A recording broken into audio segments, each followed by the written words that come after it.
Salam sejahtera untuk kita semua. Jumpa lagi dengan saya Anton Trianto di Rumah Bisnis MCG Center Palembang.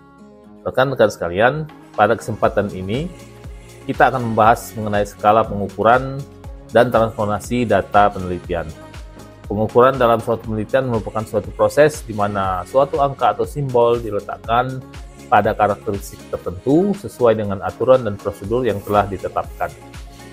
Tujuan dari pengukuran ini adalah untuk mempermudah dalam proses pengolahan dan interpretasi data, untuk menggambarkan suatu objek atau fenomena secara terukur dan akurat. Baiklah teman-teman, langsung kita saja bahas bersama-sama.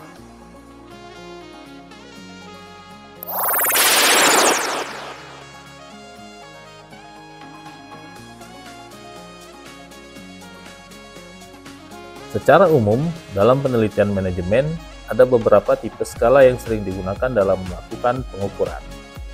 Pertama adalah skala nominal. Skala nominal merupakan skala pengukuran yang menyatakan kategori atau kelompok dari suatu subjek, misalkan kategori jenis kelamin. Responden dapat dikelompokkan ke dalam dua kategori laki-laki dan wanita. Kedua kelompok ini diberi kode angka 1 untuk laki-laki dan 2 untuk wanita. Angka ini hanya berfungsi sebagai label kategori semata, tanpa nilai intrinsik dan tidak memiliki arti apa-apa. Oleh sebab itu, tidaklah tepat menghitung nilai rata-rata dan standar deviasi dari variabel jenis kelamin.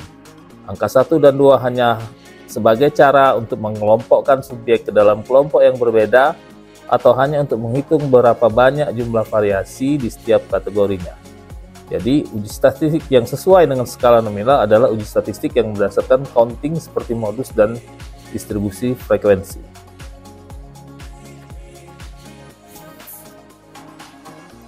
Kedua adalah skala ordinal.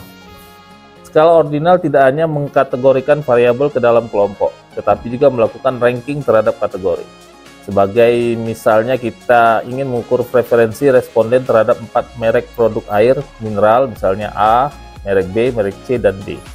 Kita dapat meminta responden untuk melakukan ranking terhadap merek produk air mineral, yaitu dengan memberi angka 1 untuk merek yang paling disukai, 2 untuk ranking kedua, dan seterusnya.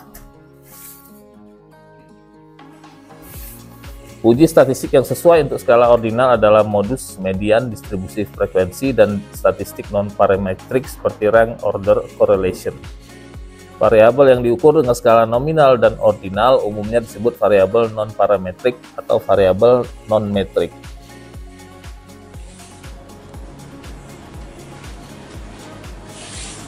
Masih tentang skala ordinal. Salah satu skala ordinal adalah skala Likert. Skala Likert atau sering disebut summated scale, skala yang dijumlahkan pada dasarnya adalah bentuk dari skala ordinal. Skala Likert biasanya kita temukan dalam kuesioner khususnya di bidang ekonomi manajemen, di mana dalam penelitian responden diminta menjawab persetujuan atau objek psikologis seperti kepuasan kerja dan motivasi kerja dan lain-lain sebagai variabel-variabel ekonomi manajemen biasanya. Skala Likert minimal 5 atau ganjil dengan pengkodean sebagai berikut. Misalnya 1 kodenya sangat tidak setuju, 2 tidak setuju, 3 netral, 4 setuju, dan 5 sangat setuju. Jika jarak antara skala tidak diketahui, artinya tidak konstan.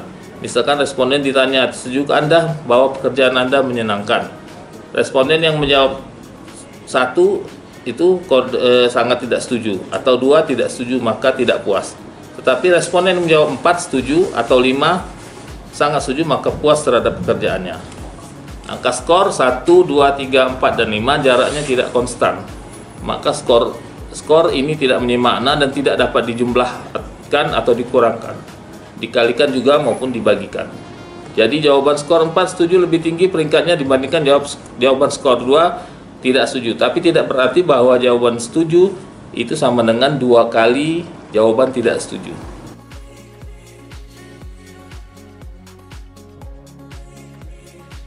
Ketiga, skala interval. Misalkan di samping menanyakan responden untuk melakukan ranking preferensi terhadap merek, mereka juga diminta untuk menilai terhadap preferensi merek sesuai dengan 5 skala penilaian sebagai berikut.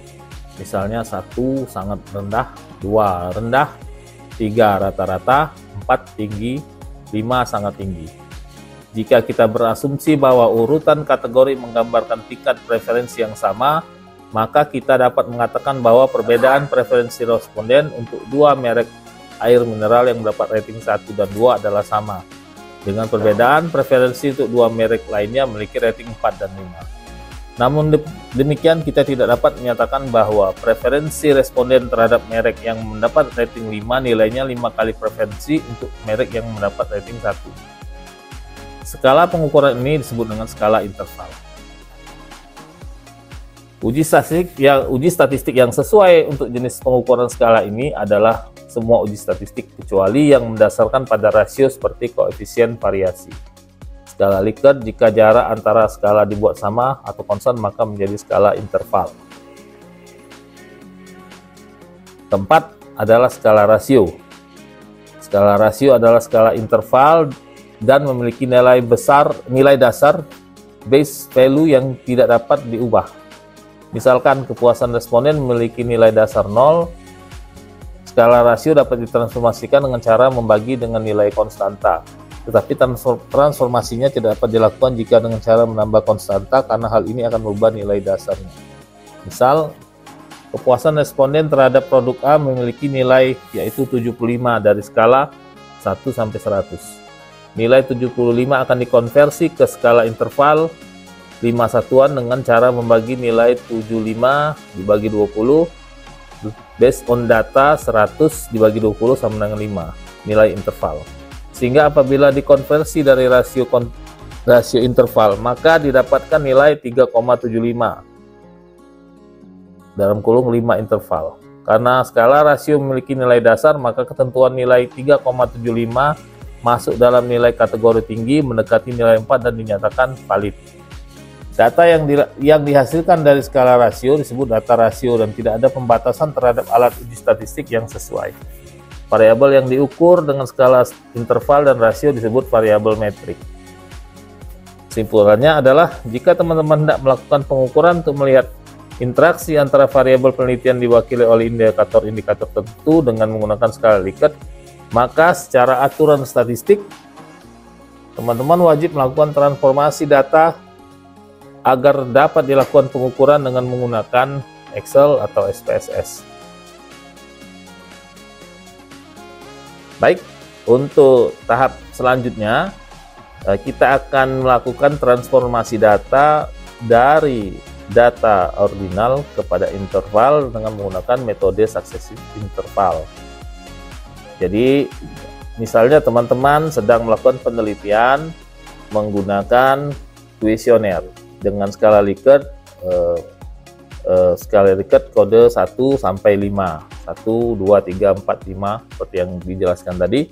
Maka untuk agar bisa diolah ke dalam pengolahan data, aplikasi pengolahan data, maka data tersebut harus ditransformasikan ke dalam menjadi skala interval melalui menggunakan metode successive interval atau MSI. MSI ini kita akan menggunakan aplikasi Excel. Jadi kita ada aplikasi editionnya dari Excel, yaitu namanya Stat97. Ini kami sudah sertakan download linknya untuk add-onnya Excel yang namanya Stat97 ini pada deskripsi video ini ya, silakan dilihat. Baiklah, mula-mula kita menyiapkan data terlebih dahulu. Andaikan teman-teman melakukan penelitian, mendapatkan data kuesioner seperti ini, data skala Likert seperti yang ditampilkan ini, data 40 responden dengan 8 butir pertanyaan, 8 butir pertanyaan. Kita sudah dapat datanya seperti biasa, yang jawab sangat setuju 5, setuju 4 dan seterusnya. Ini kita dapat. Kebiasaan yang terjadi adalah data ini langsung dibikin total, misalnya kayak gini, sama dengan dikasih kita total ya, pakai sum kita total ke samping. Nah, sini. Kemudian langsung diolah total ini, nilai total ini. Ini tidak dianjurkan karena tidak sesuai dengan kaidah statistik. Untuk bisa diolah, maka data-data dalam bentuk ordinal ini harus kita transformasikan terlebih dahulu ke dalam bentuk interval melalui metode successive interval. Sekali lagi, tidak dianjurkan untuk melakukan total langsung. Kita harus melakukan transformasi melalui MSI. Baik, kita mulai. Pastikan di data successive interval tadi add-on yang untuk Excel tadi yang start 97 Anda sudah download dan kemudian Anda klik di situ langsung, maka akan muncul tampilan seperti ini di add-in Excel. Di menu add-in ada menu statistik, ya, ada menu statistik sebelah kiri. Kemudian kita klik di menu statistik, ada successive interval. Kita klik ya, successive interval. Nah, ini ada muncul pesan, kita pilih no saja ini, no. Baik, muncul kotak ya, isinya input, isinya value, cell output, input data range. Nah, ini kita range data, kita blok datanya, hanya data yang berupa skala ordinalnya, yaitu jawaban dari responden. Dari sini kita blok semuanya sampai ke responden 40 dari 8 butir pertanyaan.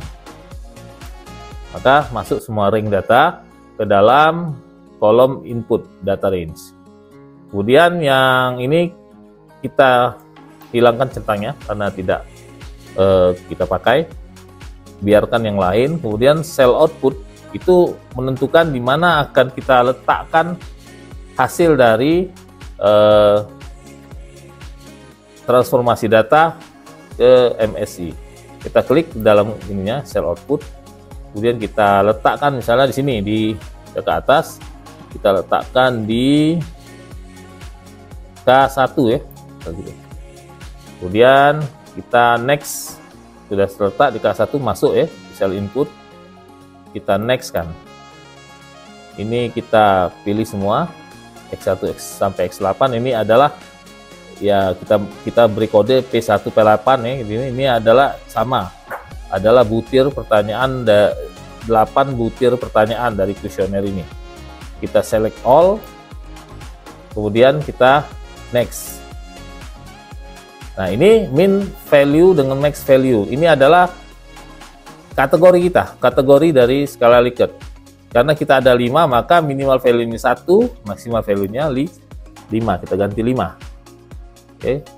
Jadi tergantung dari berapa banyak kategori yang kita buat. Karena biasanya itu ada 5, 1 sampai 5. Kita klik next.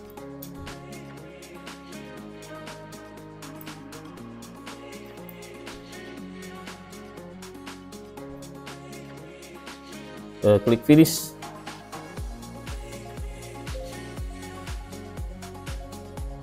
Baik, sudah muncul angkanya itu ya.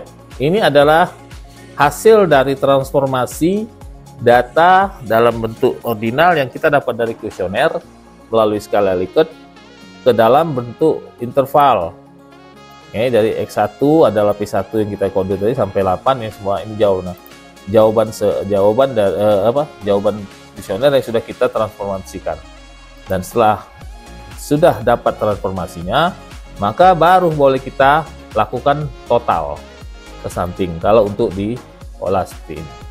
Misalnya kita total sudah boleh, jadi sudah memenuhi kaidah statistik.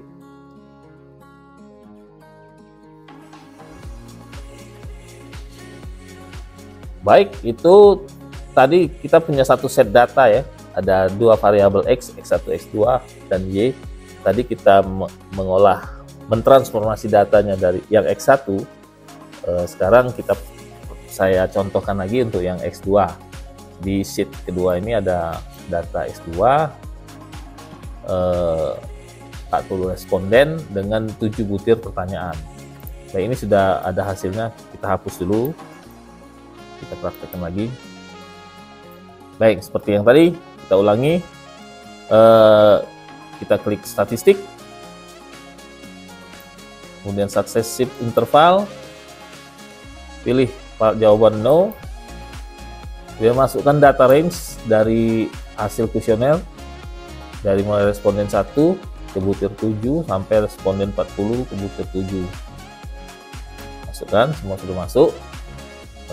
Centang off label in first row tidak perlu, kemudian biarkan yang lain. Cell output kita klik, masukkan, kita tentukan tempatnya, misalnya di sini di K1. Anda bisa meletakkan di mana saja sesuai dengan selera Anda, ini hanya contoh K1. Baik, kita next, kemudian kita pilih semuanya. Ini ada 7 butir pertanyaan tadi ya, dia di kodenya X1 sampai X7, kita select all, kemudian next, kita tentukan angka maksimum dan minimum dari kategori. Karena kategorinya 5, maka 9 ini kita ganti 5, kemudian kita next lagi, lalu finish. Nah, selesai sudah untuk yang X2.